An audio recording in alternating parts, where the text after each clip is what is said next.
Hello, I'm Tony Collins and this is the Rugby Reloaded podcast. This week I'm going to continue last week's theme and look at the individual career of one of the true pioneers of rugby league, Wally McArthur, the first Aboriginal Australian rugby league player to play for an English club. But our starting point is the fact that Wally's place in history should have actually belonged to another player. In fact, the first Aboriginal player to come to England should have been Frank Fisher, the grandfather of Olympic gold medalist Cathy Freeman.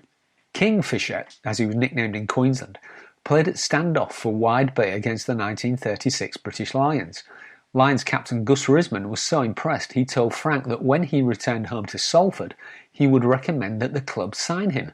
True to his word, Salford sent a contract to Frank a few weeks later. Frank then approached the Queensland government for permission to move to Salford, but they refused to allow him to go to England. But why should an adult man have to ask permission to work in another country? Because, until the late 1960s, Aboriginal Australians were controlled by their state's so-called Protector of Aborigines. In other words, they had no human rights. They were not allowed to vote, nor to marry whites, and were not even included in the national census. Their lives were entirely controlled by the government. Since the early 1900s, and in some cases before that, most Australian states had pursued a policy of taking the children of interracial relationships from their mothers and placing them in care. Kidnapped at the age of 5 or 6, most never saw their mothers again for decades, if at all. Those boys and girls became known as the Stolen Generation. Wally McArthur was one of those children. Born on the 1st of December 1933 in Borroloola in Northern Australia, his mother was Aboriginal and his father was a white policeman called Langdon. When Wally was taken from his mum, he was given the name McArthur rather than Langdon because the authorities did not want to acknowledge that his father was a white policeman.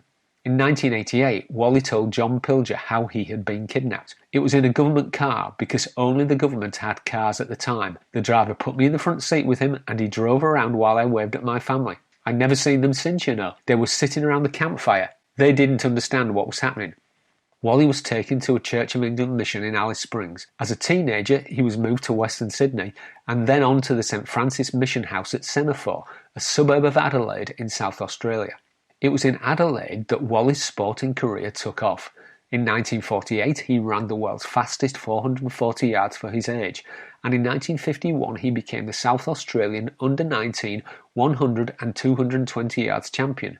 Despite this, he was left out of the South Australian athletics team for the national championships. Wally protested and was told that he could go, but only if he paid his own fare. Fortunately, an unknown well-wisher paid for his ticket and Wally was able to compete. He promptly won the National Under-19 100 yards championship, confirming a growing opinion that Wally was a very good prospect for the 1952 Olympic Games in Helsinki.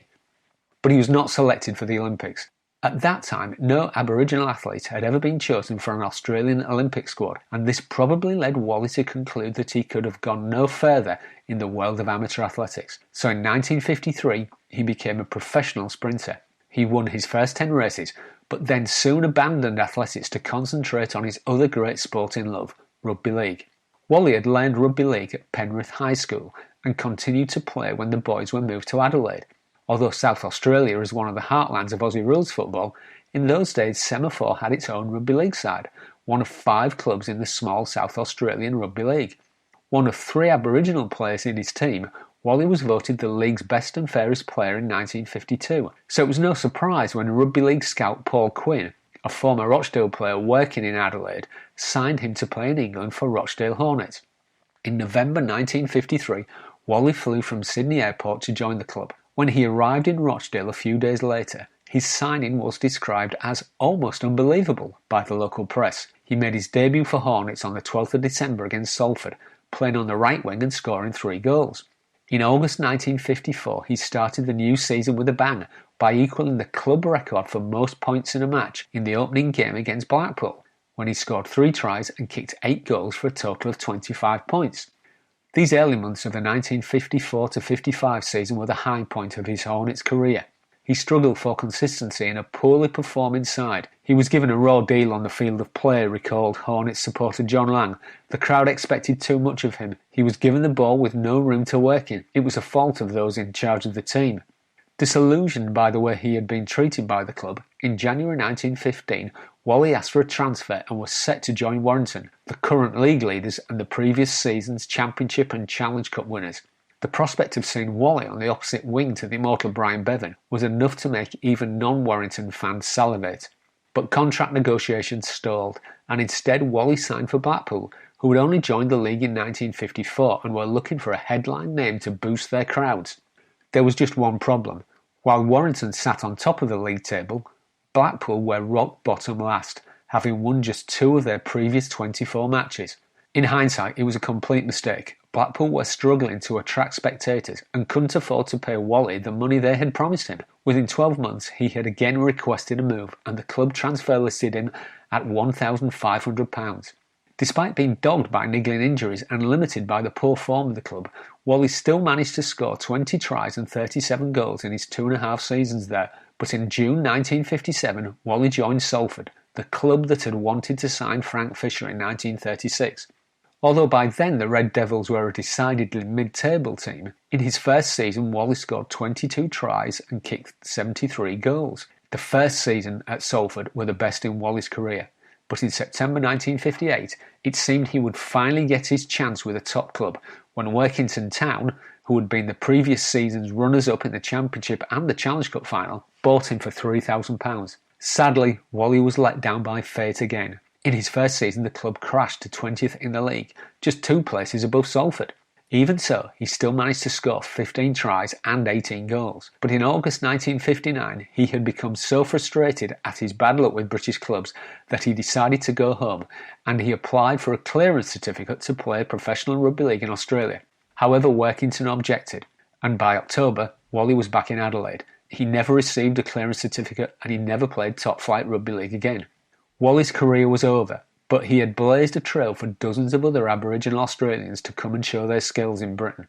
Indeed, the next player to come was Wally's cousin Jim Foster, who had grown up with him in the mission homes. Encouraged by Wally, he came over in 1955 and played 1 match for Wigan.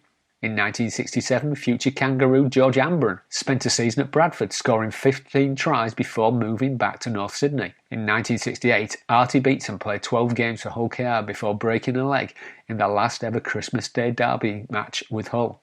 The 1980s were the golden era for Aboriginal players in British Rugby League. John Ferguson's single year at Wigan still reverberates today, and Steve Eller's season at Central Park meant that he probably left Britain with a reputation even larger than the one he had acquired at home. Ronnie Gibbs made an unforgettable impact at Castleford, while at Leeds, Cliff Lyons demonstrated that the delicate arts of the standoff had not been crushed under the weight of game plans and structured sets of 6. And what Halifax supporter does not remember the great Joe Kilroy, fullback of their 1986 championship winning side? Tony Curry, whose grandfather had been an Aboriginal League star in the 1930s, also starred for Leeds in the 1980s, and then went on to blaze another new trail by coaching the London Broncos from 1996 to 98, guiding them to their highest ever league position. These players all trod the path that had been pioneered by Wally McArthur. Wally died in 2015, and although he never achieved the honours his football talents deserved, his memory is imprinted on the minds of all those British Rugby League supporters who were lucky enough to have seen him play. Wally McArthur's story is proof of the fact that sometimes greatness in sport is about more than what simply happens on the field of play. I hope you've enjoyed this episode of the Rugby Reloaded podcast. If you want to follow me on Twitter, my name is @CollinsTony, and if you want to dig a bit deeper into the history of rugby and the other football codes, take a look at the Rugby Reloaded website at www.rugbyreloaded.com. Until next week, thanks for listening.